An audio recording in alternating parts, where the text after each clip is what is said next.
Hi hello friends. Sorry ఈ video పెట్టడానికి late అయిపోయింది. చికెన్ చింతకాయ చారు రెసిపీ మంచిగా క్లారిటీగా చెప్తాను, చేసుకోండి. చింతకాయలు మంచిగా కడుక్కొని వాటిని ఉడకబెట్టాలి. మనం కొన్ని వాటర్ పోసి ఉడకబెట్టి అవి మంచిగా ఉడికాక వాటిని పిసికి రసం చేయాలి. అంటే మన టేస్ట్కి తగ్గట్టుగా ఎంతనైతే పులుపు తింటామో అంత.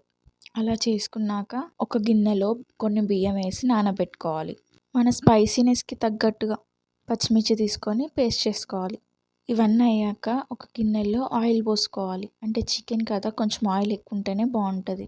నేను మాత్రం ఒక కేజీ చికెన్కి 7 పావుల ఆయిల్ పోస్తా. అలా హీట్ అయ్యాక జీలకర్ర, ఉల్లిగడ్డ ఒక 4 ఉల్లిపాయలు మీడియం సైజ్వి కట్ చేసుకొని వేసుకోవాలి. అట్లాగే 3 పచ్చిమిర్చి కూడా. అలా మంచిగా వేగాక కొంచెం ఉప్పు వేసి కలుపుకొని కరివేపాకు కూడా వేసుకోవాలి. టేస్ట్ మాత్రం చాలా బాగుంటుంది కరివేపాకు వేస్తే. ఇవన్నీ మంచిగా కూడా ఫ్రై అయ్యాక అల్లం వెల్లిగడ్డ పేస్ట్ వేసి పచ్చితనం పోయేటట్టుగా మంచిగా ఫ్రై చేసుకోవాలి. అలా చేసుకున్నాక ఒక స్పూన్ పసుపు కూడా వేసుకోవాలి. అలా మంచిగా కలుపుకున్నాక చికెన్ ఎప్పుడైనా ఇలా చారు చేసుకున్నప్పుడు స్కిన్ తోటి తెచ్చుకోవాలి. అట్లా ఉంటేనే బాగుంటుంది టేస్ట్. స్కిన్ తోటి చికెన్ దాన్ని 3 టైమ్స్ అట్లా వాష్ చేసుకొని చికెన్ దీంట్లో వేసి కలుపుకోవాలి. అలా కలుపుకొని మూత పెట్టేసేయాలి. మూత పెట్టేశాక దాని వాటర్ దానికి వచ్చి ఇంకేదాకా అలానే ఉంచుకోవాలి మీడియం ఫ్లేమ్లో పెట్టుకొని. ఈ వీడియో సండే రోజు తీసానన్నమాట. సండే రోజు చూడండి ఇట్లుందో మా ఇంట్లో కిచెన్. ఒక దిక్కు మా అత్తయ్య మటన్ కూర చేస్తుంది, ఇంకో దిక్కు నేనేమో కీమా కోసం రెడీ చేస్తున్నా.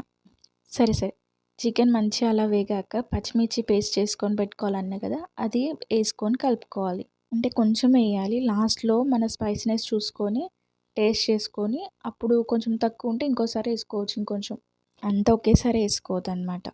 అది వేసి కలుపుకొని ఒక 2 మినిట్స్ అలా మూత పెట్టుకొని మంచిగా ఫ్రై అయ్యాక చింతకాయలతోటి రసం చేసాం కదా, ఆ రసాన్ని దీంట్లో వేయాలి.